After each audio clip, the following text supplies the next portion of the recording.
दिनों आप सब भी है साहेबगंज से, जहां बगैर से विधायक है, उनकी गिरफ्तारी हुई और उसके बाद आरोप पत्र दाखिल किया गया ईडी की ओर से। और उसमें से ईडी ने जो तथ्यों का जो उल्लेख किया है कि भाई एक जिला से 1000 करोड़ रुपया की पत्थर के इलीगल तरीके से ढुलाई। अब इस इलीगल की ढुलाई आज से 1.5 साल पहले हमने राज्य के मुख्यमंत्री को एक पत्र लिखा था, क्योंकि गंगा नदी पर जहाज से पार कराया जाता है पत्थर को। तो हमारे पास जो उस वक्त जानकारी मिली थी, एक तो जो जिस घाट से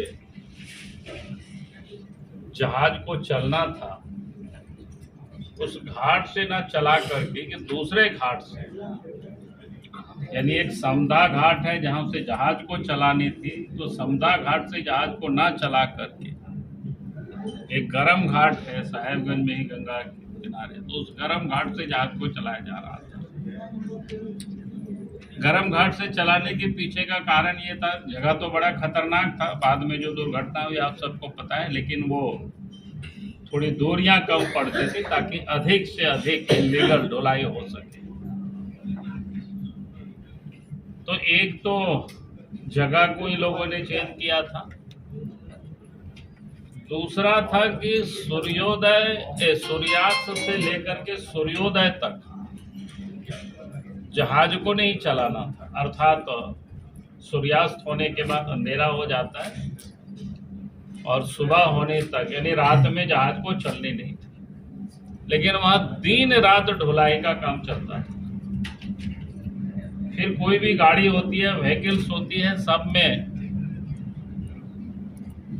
वजन, या जैसे हम लोग पैसेंजर गाड़ी में भी आप सब लोग चलते होंगे तो उसमें भी रहता है कि भाई कितने लोग कार में बैठ सकते हैं, कितने बोलेरो में बैठते हैं, कितने बसें में बैठते हैं, उस हिसाब से परमिट मिलता है। तो उसी प्रकार से जहाज में भी जितना परमिट था उससे कहीं अधिक जहाज में लाद करके पार कराया जाता, यानी ओवरलोडिंग होता। तो लोगों ने यह आशंका व्यक्त की थी कि कभी भी यह दुर्घटनाग्रस्त हो सकती, और ये जानकारी मिली तो हमने राज्य के मुख्यमंत्री को पत्र लिखा कि भाई यहाँ इलीगल इस प्रकार से काम चल रहा है, आप इसको रोकें, नहीं तो दुर्घटना हो। और 1 साल के बाद, चिट्ठी लिखने के 1 साल के बाद गंगा नदी पर जहाज दुर्घटनाग्रस्त हुआ, लोग मारे भी गए। और आप तो बिल्कुल स्पष्ट हो गया जब ईडी वालों ने जांच की और 1000 करोड़ रुपया की बातें बताई। और इतना ही नहीं, एनजीटी ने भी जो इलीगल पत्थरों का जो उत्खनन हो रहा था उसके बारे में जो शिकायत उनको मिली, जांच पड़ताल हुआ, राज्य सरकार की ओर से जो पोल्यूशन विभाग होते हैं जिनको एपीआर होना चाहिए था कलकत्ता उनके कोर्ट में, तो ये लोग डर से एपीआर नहीं हुए, क्योंकि सब वहां इलीगल ही काम चल रहा था, लीगल काम तो चल नहीं रहा था। और उन्होंने भी पूरे पत्थर की खदानों को बंद करने का और जितने जो इलीगल ढुलाई हुआ था ईडी को उन्होंने भी सौंप दिया कि भाई आप इस पर पूरी जांच कराएंगे। आप तो 300 से अधिक रेक, जिसको कहते हैं इलीगल तरीके से वहां से पत्थर को एक जगह से, साहेबगंज से, पूरे झारखंड की मैं बात नहीं कर रहा, वो भी खाली पत्थर, अगर पूरे संथाल परगनों को भी अगर आप लेंगे तो हमें लगता है कि 5-10 हजार करोड़ रुपया की आ जाएगी खनिज संपदा के लोगों की। और अभी आप सब लोगों ने देखा होगा कि 1-2 दिन पहले राज्य सरकार ने जो दारू को लेकर के पहले जो बड़ी बड़ी दावाएं की थी उस पर भी हमने पहले पत्र लिखा। जब दारू को लेकर के पहली दफा टेंडर हुआ तो फिर टेंडर को सरकार ने कैंसिल किया। तो हमने पता लगाया कि आखिर कैंसिल उन्होंने क्यों किया। तब कुछ लोगों ने हमें आकर के बताया कि छत्तीसगढ़ की ये जो 2-3 कंपनी है, इन लोगों के मन माफिक टेंडर नहीं हुआ है, इसलिए वो कैंसिल हुआ। और जब इन लोगों के मन माफिक टेंडर जब होगी तो देखिएगा कि इन्हीं लोगों को मिलेगा। और हमने पहले ही पत्र सरकार को लिखा कि आप गलत कर रहे हैं। और बाद में जब फिर से टेंडर की सरकार एक्साइज विभाग में, तो सचमुच में जिन लोगों का नाम हमें लोगों ने बताया था कि इन्हीं कंपनियों को मिलने वाला है ये दारू की जो ठेका है छत्तीसगढ़ के, उन्हीं कंपनियों को सरकार ने उस समय बड़ी मखान की थी कि हमें अधिक राजस्व मिलेगी। कल मैंने सरकार की चिट्ठी को हमने ऐसी ट्वीट में भी डाल दिया है। हमने देखा कि 60% ही औसत पूरे राज्य में 60 से 70% तक की कलेक्शन हुआ, यानी घाटे में चल रही है। आप ये सोच सकते हो किस प्रकार से इस राज्य में, ये तो 1-2 महीने बहनेगी, और ये तो पूरे राज्य में ही, चाहे बालू हो, चाहे पत्थर हो, चाहे कोयला हो, चाहे लोहा हो, खाली लूट ही लूट मची हुई। यहाँ तक कि जमीन की भी लूट हो रही है। तो आज जो ये सरकार की खजाना में पैसा नहीं जा रहा है, हेमंत सोरेन के खजाना में पैसा जा रहा है, उनके बिचौलिया और दलालों के खजाने में पैसा जा रहा है। अब इसलिए आपने देखा होगा कि पिछले दिनों जब इसकी जांच के लिए लोग कोर्ट में केस करते हैं, तो आप देखते होंगे कि दिल्ली से बड़े बड़े वकीलों को, फौज को खड़ा करते हैं, जो कोई सोच भी नहीं सकता है कि इतनी अधिक फी कहाँ से लगाया जा रहा है, क्यों इतने मुख्यमंत्री डरे हुए हैं। तो अब समझ में आ रहा है कि इस राज्य को इन 32 महीना हो गया सरकार को बने हुए, तो 32 महीनों में काम तो बिजली की ना सुधरी है झारखंड में, ना ग्रामीण क्षेत्रों में सड़कें सुधरी है, ना कोई अस्पताल सुधरा है। विकास का काम तो पूरी तरह से ठप है। लॉ एंड ऑर्डर भी इस राज्य में खराब है। 1000 दिन की बड़े बड़े डींगे हाँकते हैं, लेकिन 1000 दिन में 2021 में सबसे अधिक अगर दंगा किसी प्रदेश में हुआ देश में तो झारखंड में। महिलाएं कहीं कोई सुरक्षित नहीं है। तो पूरे राज्य में आम जनता परेशान है। सरकार में बैठे हुए उनके बिचौलिया दलाल पूरी तरह से मस्त है। राज्य को लूटने में सारे लोग मशगूल हैं। ये राज्य की स्थिति है। आपने दंगा की बात की, अभी PFI पे प्रतिबंध लगा है और तुष्टीकरण की राजनीति चल रही है, कुछ सुधार होने की संभावना लग रही है?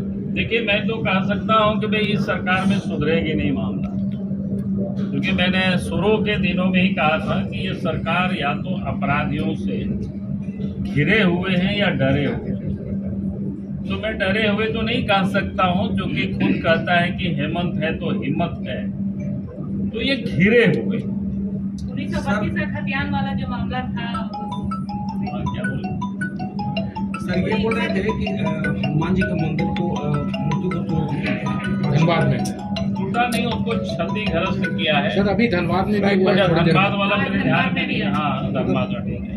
हम तो रांची में जो घटना घटी थी, जून की घटना आप सबको संज्ञान में है, और उसके बाद अभी यानी कल नहीं परसों की घटना है, मेन मुख्य रोड में गुरुद्वारा के सामने जो हनुमान जी के मंदिर है, उसको भी रात में पत्थर से तोड़ मार कर यानी क्षतिग्रस्त किया गया। अब गए थे वहाँ पर और पकड़ने को तो एक पकड़ा है, अब देखिए क्या होता है। तो पूरे राज्य में आज तुष्टीकरण तो आज ही नहीं बल्कि उस समय से चल रहा है जब से ये सरकार बनी है। पहली घटना लाहौर दंगा में हुई थी, फिर रांची में भी उस समय आप सबको पता होगा जब कोरोना आया था, झारखंड प्रवेश किया था, उस समय किस प्रकार से उत्पात लोग मचाया और कैसे सरकार में बैठे हुए लोग कई एक लोगों को यहाँ से निकाल करके बाहर भेजा, लोगों को बचाने का काम। तो ये किसी से छुपा हुआ नहीं है।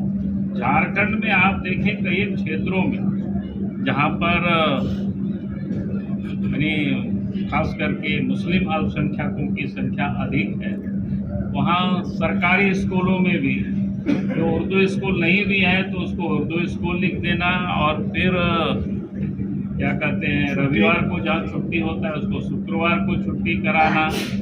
फिर प्रार्थना भी जहाँ हम लोग हाथ जोड़ करके प्रार्थना करते हैं तो वहाँ भी, यानी कई एक चीज़ों में, और उसके बाद कहीं कोई कार्रवाई नहीं हुई अभी तक। सिर्फ सरकार कहती है कि हम कार्रवाई करेंगे, और तो और छोड़ दीजिए, विधानसभा में भी उन्होंने एक नमाज कक्ष बना दिया, जिसको लेकर के हम सब लोगों ने आंदोलन भी किया था, सड़क पर भी और सदन में भी।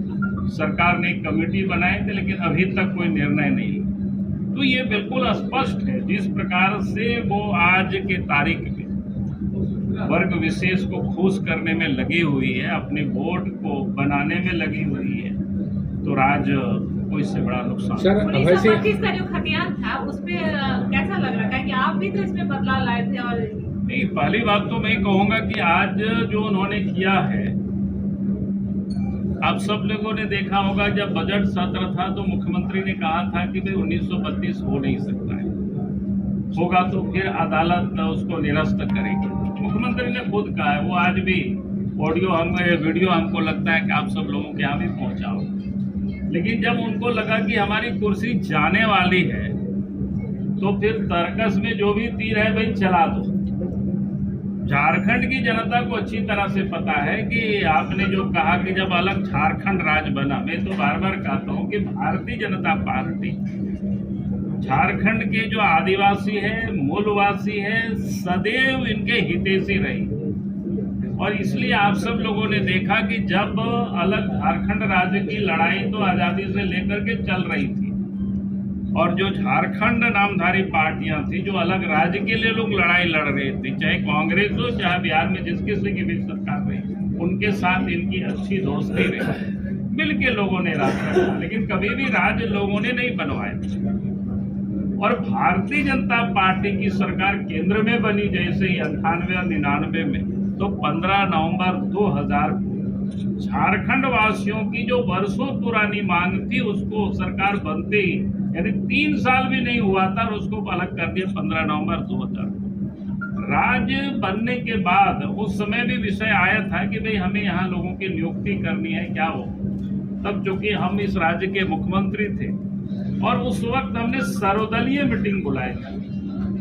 सर्वदलीय मीटिंग आज भी प्रोजेक्ट बिल्डिंग में उसकी जो मिनट्स होगा सब कुछ लिखा होगा कि पार्टी के अध्यक्ष जो भी उस समय थे उन्होंने क्या कहा होगा, सब होगा। और सबों ने एक स्वर से कहा कि जो बिहार सरकार ने 1982 में स्थानीय नियोजन नीति जो बनाई थी, 1982 में जब जगन्नाथ मिश्रा मुख्यमंत्री हुआ करते थे, उसमें स्पष्ट लिखा हुआ है पिछले सर्वे राइट्स ऑफ रिकॉर्ड्स में जिनके पूर्वज का नाम दर्ज है उनको स्थानीय माना जाएगा, और तृतीय और चतुर्थ वर्गीय कर्मचारियों की नियुक्ति में उनको प्राथमिकता दी जाएगी।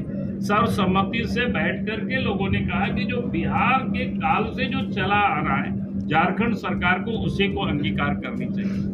और दूसरे दिन हम कैबिनेट बुला करके उसको हमने अंगीकार किया। मामला ठीक है, हंगामा हुआ और कोर्ट ने फिर उसको निरस्त किया। तो इसलिए कोई कहता है, मैं बार बार कहता हूँ और आज भी मैं कह रहा हूँ कि भाई हेमंत सोरेन को पहले उन सारे चीज़ों का अध्ययन कर लेना चाहिए, ताकि फिर कोई व्यक्ति कोर्ट में चला जाए और फिर गड़बड़ हो जाए तो फिर यहाँ के लोगों के हितों की कहीं कोई रक्षा नहीं हो सकती।